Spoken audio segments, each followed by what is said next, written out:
Macron soutient à ce point la 69, nous nous sommes intéressés aux actionnaires d'Atosca. Créé en 2021, le consortium est détenu par 4 investisseurs. Quaero Capital, un fonds suisse, NGE Concessions, un groupe de BTP majoritairement détenu par le fonds suisse Montefiore Investment, TIIC, le fonds d'Edmond de Rothschild, et Ascendi, une société d'autoroute détenue à 100% par le fonds Ardian, qui détient en plus 50% de la partie exploitation d'Atosca. Bien sûr, tous se prétendent irréprochables en matière de lutte contre le réchauffement climatique. Mais ce que nous avons découvert, c'est que 2 des actionnaires de l'A69 étaient très proches de la Macronie, notamment le fonds Edmond de Rothschild. Issu de la même famille que David de Rothschild, dont la banque d'affaires avait fait la fortune d'Emmanuel Macron en lui permettant de gagner plus de 3 millions d'euros entre 2008 et 2012, Edmond de Rothschild a créé son propre fonds européen spécialisé dans le transport.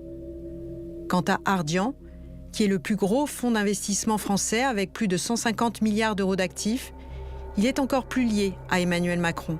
Sa présidente, Dominique Sénéquier, classée 50e femme la plus influente du monde selon Forbes, prétend bien évidemment défendre la planète. Our world faces many challenges: growing inequalities, the environment, and climate change. We fully understand that our purpose goes beyond creating financial value to making a positive contribution to society as a whole. Mais la patronne d'Ardian a surtout un accès direct à Emmanuel Macron.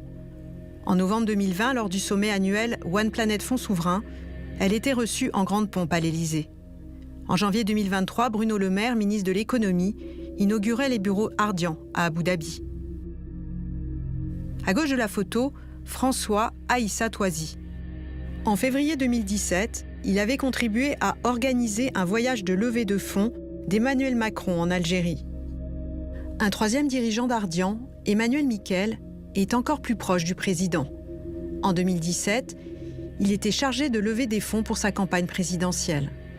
Une fois Macron à l'Élysée, il devient son conseiller. Donc je ne suis pas le Emmanuel M que vous souhaiteriez avoir parmi vous ce soir, et vous m'en voyez désolé. Mais étant moi-même en charge de l'attractivité à l'Élysée, je suis présent ce soir pour vous lire un mot personnel que le président souhaite adresser aux États de la France. En 2019, il repart pantoufler chez Ardian comme managing director. Et en 2022, il aide à nouveau le président pour sa réélection. Mais la figure du groupe Ardian, qui a joué le rôle le plus déterminant dans le financement de la carrière politique d'Emmanuel Macron, c'est Pierre Donnersberg. On le voit ici, décoré du grade d'officier de la Légion d'honneur par Emmanuel Macron à Bercy. Décryptage du journaliste Marc Andevelde. Ce que j'ai découvert, c'est que les prêts de la campagne d'Emmanuel Macron, les 11 millions d'euros de prêts de campagne d'Emmanuel Macron, 8 millions avant le premier tour, 3 millions environ entre les 2 tours, ces prêts-là qui ont été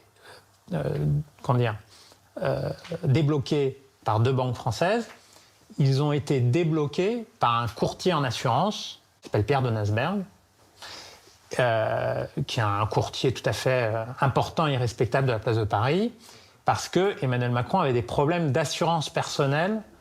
Il devait s'assurer personnellement, en son nom propre, pour bénéficier de ces prêts. En clair, c'est Pierre Donnersberg, figure du groupe Ardian, qui a permis à Emmanuel Macron de décrocher les 11 millions d'euros de prêts qui ont financé sa conquête de l'Élysée.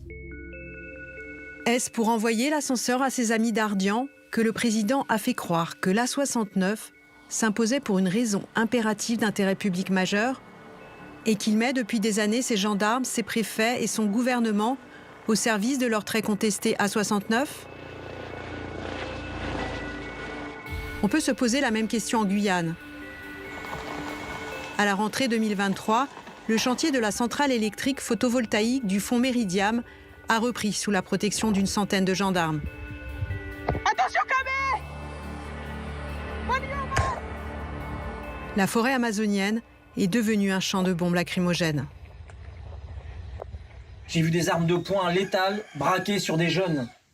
J'ai vu des tirs de LBD, pas en l'air, à l'horizontale.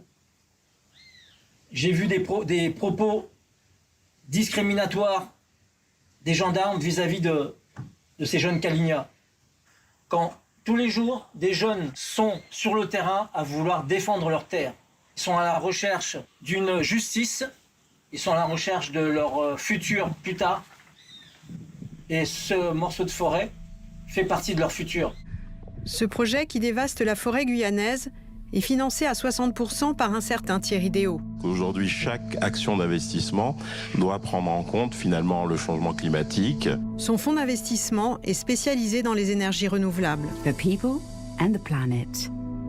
Mais Thierry Déaut est surtout très proche de l'exécutif. En 2022, il a recruté 2 hauts fonctionnaires, passés respectivement par l'Élysée et le ministère de la Transition écologique. Et en coulisses, le patron de Meridiam entretient des rapports encore plus étroits avec le président de la République. Pour sa campagne 2017, Thierry Déaut avait organisé des dîners de levée de fonds à Londres. Interrogé récemment à l'Assemblée nationale concernant la campagne 2022, il reconnaissait avoir soutenu Emmanuel Macron encore plus personnellement.